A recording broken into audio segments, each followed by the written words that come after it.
بسم اللہ الرحمن الرحیم والصلاة والسلام علی رسولہ الکریم وعلی آلہ وصحبہ اجمعین۔ رمضان کا آخری عشرہ چل رہا ہے اور باقی اب چند دن باقی ہیں، اور تاخراتوں میں سے اب 25، 27 اور 29 یہ 3 راتیں باقی ہیں۔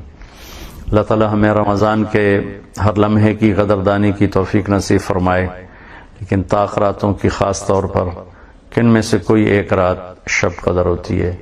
ہمارے ملک میں عام طور پر صرف 27 کا اہتمام ہوتا ہے، شکر ہے ہو جاتا ہے، لیکن 27 ہی لیلۃ القدر نہیں ہے، یہ 21، 23، 25، 27، 29 میں گھومتی رہتی ہے۔ تو سننے والے جو بھی خواتین و حضرات چھوٹے بڑے سن رہے ہیں، یہ 3 راتیں مزید جاگ لیں تو انشاءاللہ کوئی ایک یقینی ہے۔ اللہ نے اس کا تعارف بڑا خوبصورت کرایا ہے، انا انزلناہ فی لیلۃ القدر، ہم نے قرآن کو اتارا لیلۃ القدر میں۔ پھر اللہ نے آگے خود ہی سوال اٹھایا، وما ادراک ما لیلۃ القدر، تمہیں معلوم ہے کہ لیلۃ القدر کیا ہوتی ہے، قدر کی رات کیا ہوتی ہے؟ یا اللہ ہمیں تو معلوم نہیں ہے، پہلی دفعہ دی جا رہی ہے۔ بیک گراؤنڈ اس کا یہ ہے کہ ایک دفعہ آپ نے فرمایا کہ بنو اسرائیل کے چند لوگ 80 برس اللہ کے راستے میں جہاد کرتے رہے، تو صحابہ نے عرض کی، یا رسول اللہ ہماری تو عمر ہی 80 سال نہیں ہوتی، تو ہم تو پیچھے رہ جائیں گے۔ تو اس پر اللہ تعالیٰ نے اس صورت کو اتارا، اس امت کو فل پروٹوکول دیا اپنے محبوب، اپنے حبیب صلی اللہ تعالی علیہ وسلم کی طفیل۔ تو اللہ تعالیٰ نے فرمایا ایک رات میری بندگی کر لو، 80 برس سے بہتر، 80 برس سے زیادہ اجر لکھا جائے گا۔ تو اب اللہ تعالیٰ تعارف کروانے لگا ہے کہ لیلۃ القدر کیا ہے۔ تو وما ادراک ما لیلۃ القدر، معلوم ہے لیلۃ القدر کسے کہتے ہیں، کیا ہے؟ نہیں یا اللہ معلوم نہیں۔ تو اب اللہ تعارف کرا رہے ہیں، لیلۃ القدر خیر من 1000 شہر۔ ایک پہلا تعارف کہ یہ وہ رات ہے جو 1000 مہینوں سے بہتر ہے، 80 سال سے زیادہ ہوگی، یعنی اس ایک رات کی بندگی 80 برس کی بندگی سے بھی زیادہ ہے۔ ایک دوسرا تعارف، تنزل الملائکۃ والروح فیہا باذن ربہم من کل امر، کہ اس میں فرشتے بے شمار اترتے ہیں اور جبریل بھی اترتے ہیں۔ اس کا تیسرا تعارف، سلام ہی حتی مطلع الفجر۔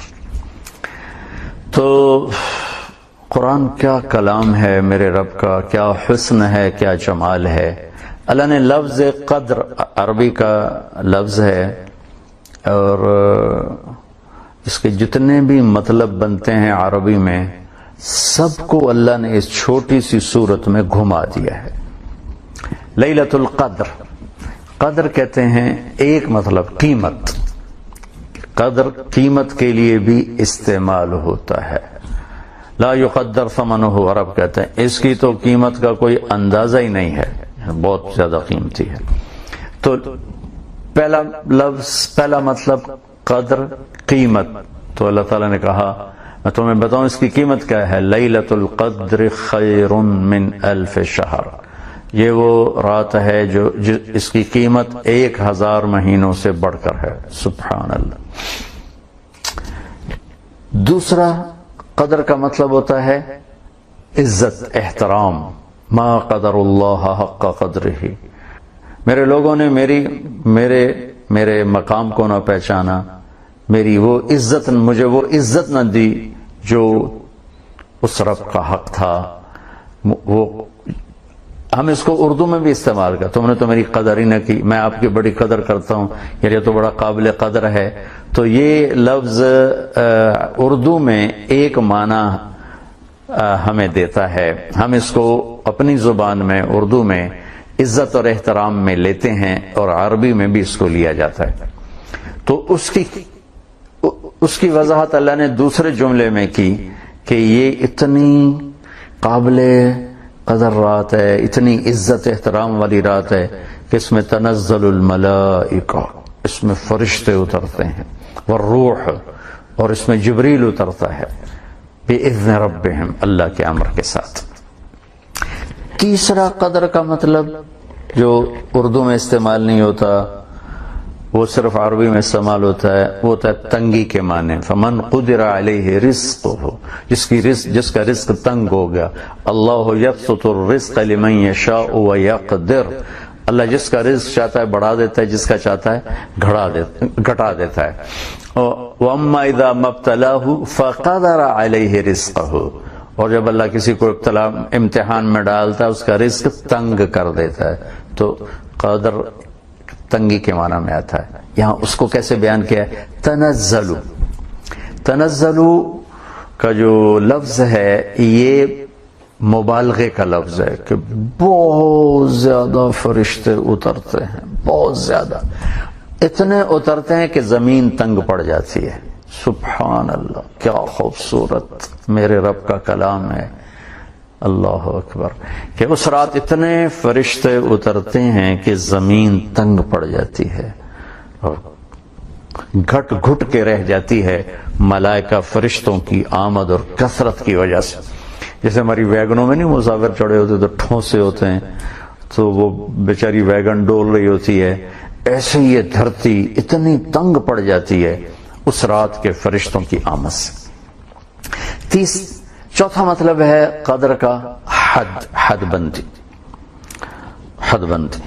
قد جعل اللہ لکل شیء قدرا، یہ سارے معانی اللہ نے قرآن میں استعمال کیے ہیں، اور اللہ نے ہر چیز کے لیے ایک حد مقرر فرمائی ہے، ایک حد مقرر فرمائی ہے، سبحان اللہ۔ تو وہ کہاں استعمال ہو رہا ہے؟ سلام ہی حتی مطلع الفجر، کہ اس رات کی حد بندی کیا ہے، کہاں تک یہ رات ہے؟ تو اللہ تعالیٰ نے اس کی طرف اشارہ فرمایا کہ سحری کا وقت ختم ہونے تک اس رات کی رحمتیں برکتیں چلتی رہتی ہیں۔ یہ شب قدر ہے، یہ لیلۃ القدر ہے۔ میں دوبارہ ایک تھوڑا سا اس کو بریف کر کے بتاؤں۔ لیلۃ القدر، قدر کا مطلب قیمت، تو اللہ نے کہا خیر من الف شہر، 1000 مہینوں سے زیادہ یہ قیمتی رات۔ قدر، عزت، احترام، توقیر، تو اللہ تعالیٰ نے کہا یہ وہ رات ہے کہ اس میں فرشتے، اور یہ اتنی عظمت والی رات ہے کہ اس میں جبریل بھی اترتے ہیں جس کو اللہ روح کا خطاب دیتے ہیں۔ پھر تیسرا معنی تنگی، تو اللہ تعالیٰ تنزل کے لفظ میں اشارہ ہے کہ اتنے فرشتے اترتے ہیں کہ زمین تنگ پڑ جاتی ہے۔ پھر قدر، حد، باؤنڈری، تو اللہ تعالیٰ فرماتا ہے اس کی حد باؤنڈری کیا ہے؟ یہ رات صبح و صادق تک رہتی ہے۔ اس رات میں جو اپنے اللہ کو راضی کر لیتا ہے، بندگی کر لیتا ہے، اس کی بخشش ہو جاتی ہے، سب گناہ معاف ہو جاتے ہیں۔ 4 آدمیوں کا کیس پینڈنگ ہو جاتا ہے، پینڈنگ ہوتا ہے، یعنی کہ ان کی معافی نہیں، پینڈنگ ہے، یعنی اگر وہ توبہ کر لیں گے تو معاف۔ ایک شراب پینے والا، ایک ماں باپ کا نافرمان، ایک رشتہ داروں سے لڑنے والا، اور ایک دل میں کسی کی نفرت پالنے والا۔ پہلے میں اس کو بتا چکا ہوں، اشارتاً پھر عرض کر رہا ہوں کہ اگر کسی بھائی کو شراب کی عادت ہے چھوڑ دے، اللہ اپنے ہاتھوں سے جنت میں پلانے والا ہے اپنے فضل و کرم سے۔ ماں باپ کا نافرمان ہے تو پاؤں پکڑ کے معافی مانگ لے، دنیا میں ماں باپ سے بڑا ہمدرد خیر خواہ کوئی نہیں ہوتا اولاد کا۔ رشتہ داروں سے لڑا ہوا ہے تو خون کے رشتوں کی بڑی قیمت ہے، اس پر ساری دنیا کو بیچا جا سکتا ہے خون کے رشتوں کو بچانے کے لیے، ان کی اللہ نے بڑی عظمت اور قدر بتائی ہے۔ اور دل میں نفرت پالنا، میرے نبی کا فرمان ہے کہ کسی آدمی کے برا ہونے کے لیے اتنا ہی کافی ہے کہ وہ لوگوں کو حقیر سمجھتا ہو اور ان کی نفرت اس کے دل میں ہو۔ رمضان جانے کے قریب ہے، یہ رحمتوں برکتوں کا مہینہ ہے، اور اس کا آخری اشراف جہنم سے خلاصی کا چل رہا ہے۔ ایک فریاد بھی ہے، اپیل بھی ہے، گزارش بھی ہے کہ اللہ کے محبوب صلی اللہ تعالی علیہ وسلم ہمیں امت بنا کر گئے۔ قرآن نے ہمیں ہوا سماکم المسلمین من قبل، اللہ نے ہمیں مسلمان کا نام دیا۔ وَكَذَلِكَ جَعَلْنَاكُمْ أُمَّةً وَسَطًا، اللہ نے ہمیں اعتدال والی امت قرار دیا۔ کنتم خیر امت، اللہ نے ہمیں بہترین امت قرار دیا. ولتکن منکم امت یدعون الی الخیر ویأمرون بالمعروف وینہون عن المنکر. اللہ نے ہمیں دو خوبصورت خطاب دیا. یا ایھا الذین آمنوا، کسی امت کو اللہ نے یہ نہیں کہا یا ایھا الذین آمنوا. یا ایھا الذین ہادوا، اے یہودیو. یا اہل الکتاب، اے کتاب والو. سبحان اللہ، یا اہل الکتاب میں ان کے ایمان پر کوئی گواہی کوئی نہیں. یا ایھا الذین کفروا، اے کافرو. لیکن اللہ تعالیٰ اس امت سے بات کرتا ہے تو کہتا ہے یا ایھا الذین آمنوا. اللہ خود اس امت کے ایمان پر گواہی دیتا ہے. سبحان اللہ، یہ بھی میرے محبوب کی طفیل، میرے آپ کے نبی کی طفیل ہے. اور عمومی جب بات کرتا ہے تو ہمیں امت کہتا ہے. کنتم خیر امت. میرا دیش اس وقت فرقہ واریت کی آگ میں جل رہا ہے، بھسم ہو رہا ہے. جو میری سن رہے ہیں، جہاں تک میری آواز جا رہی ہے، میں سب کے سامنے ہاتھ جوڑ کر اللہ رسول کا واسطہ دیتا ہوں. اپنے اپنے عقائد پہ رہو، ایک دوسرے پر کفر کی توپیں مت چلاؤ. سوشل میڈیا پہ جنگ چل رہی ہے، ایک دوسرے کو کافر ثابت کرنے پر تلے ہوئے ہیں. میرے بھائیو، میرے نبی نے تو منافقوں کو بھی گلے سے لگا کے رکھا. میرے نبی نے تو عبداللہ بن ابی کا جنازہ پڑھایا. میرے نبی کی مجلس میں منافق آتے تھے، بیٹھتے تھے. آپ کو ایک کا پتہ تھا، کبھی کسی کو نہیں بتایا کہ یہ منافق ہے. صرف حذیفہ رضی اللہ تعالیٰ عنہ کو بتایا کہ فلاں فلاں فلاں لوگ منافق ہیں، اور انہیں ارشاد فرمایا تم نے آگے کسی کو نہیں بتانا. جس نبی کے ایسے اخلاق ہوں، ایسا ظرف ہو، اسی نبی کی امت چھوٹی چھوٹی باتوں پر کافر کافر کافر کافر. پھر دنیا میں مسلمان کون ہے؟ دنیا میں مسلمان کون ہے؟ اللہ کے واسطے اپنے اندر وسعت پیدا کرو. ایک دوسرے کے خلاف جنگ کرنے کی بجائے ہم لوگوں کو اللہ کا پیغام سنائیں، اللہ کی بات سنائیں. 10-15% سے زیادہ لوگ نمازی نہیں ہیں، 80-85% لوگ بے نمازی ہیں. آپ دیہاتوں میں جائیں، لوگوں کو کلمہ نہیں آتا، ان کو یہ بھی نہیں پتا کہ رمضان آیا ہوا ہے. بازاروں میں چلے جائیں، جھوٹ، دھوکہ، فراڈ، فریب، خیانت. گھروں میں چلے جائیں، ماں باپ کی زیادتی، ماں باپ کی نافرمانی. ماؤں کو فزیکلی اولاد مار رہی ہے، باپ کو مار رہی ہے. میاں بیوی کے جھگڑے، سسرال کا خوفناک ظلم، خوفناک ظلم، چھوٹا سا نہیں، خوفناک ظلم. خونی رشتے سفید ہوئے پڑے ہیں. یہ کتنے عنوان ہیں ہمارے پاس بات کرنے کے لیے. یہ ایک ہی بات رہ گئی ہے. دیوبندی کافر، وہ کہتے ہیں بریلوی کافر، سنی کہے شیعہ کافر، شیعہ کہے سنی کافر. میرے بھائیو، اس جنگ سے واپس آ کر امت بن کے ایک دوسرے کو گلے لگا لو. اللہ کے واسطے ایک دوسرے کو گلے لگا لو، اور ہر آدمی کا معاملہ اللہ کے سپرد کر دو. یوم یقوم الناس لرب العالمین. ایک دن آنے والا ہے، اللہ فرما رہا ہے کہ تم نے میرے سامنے کھڑا ہونا ہے. وَإِن كَانَ مِثْقَالَ حَبَّةٍ مِّنْ خَرْدَلٍ أَتَيْنَا بِهَا وَكَفَى بِنَا حَاسِبِينَ. ایک رائی کے دانے کے برابر اچھا برا جو کر کے تو آئے گا یا تو آئے گی، ہم تجھے دکھا دیں گے. وَكُلَّ إِنسَانٍ أَلْزَمْنَاهُ طَائِرَهُ فِي عُنُقِهِ وَنُخْرِجُ لَهُ يَوْمَ الْقِيَامَةِ كِتَابًا يَلْقَاهُ مَنشُورًا اقْرَأْ كِتَابَكَ كَفَى بِنَفْسِكَ الْيَوْمَ عَلَيْكَ حَصِيبًا وَنَضَعُ الْمَوَازِينَ الْقِسْطَ لِيَوْمِ الْقِيَامَةِ فَلَا تُظْلَمُ نَفْسٌ شَيْئًا. میرا رب فرما رہا ہے کہ میں ترازو قائم کروں گا، ایک رائی کے دانے کے برابر اچھا برا تمہیں تول کے دے دوں گا. فَمَن يَعْمَلْ مِثْقَالَ ذَرَّةٍ خَيْرًا يَرَهُ وَمَن يَعْمَلْ مِثْقَالَ ذَرَّةٍ شَرًّا يَرَهُ.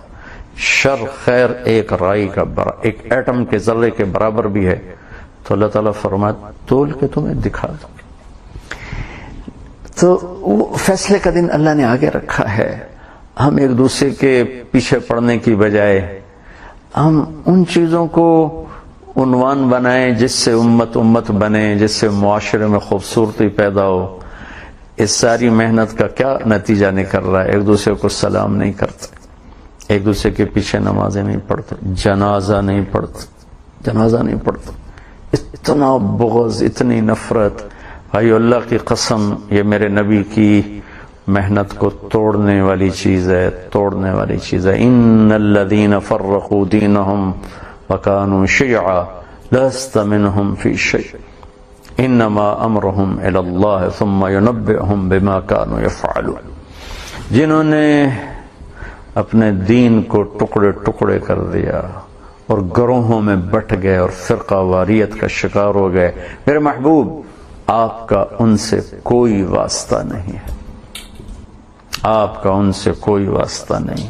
بھائیو اللہ کے واسطے اپنا عقیدہ اپنے اندر رکھو، اپنا مسلک اپنے پاس رکھو، اس پر مضبوطی سے جمو، لیکن دوسرے کو مسلمان سمجھ کر اس کو عزت دو، احترام دو، اس سے محبت کرو.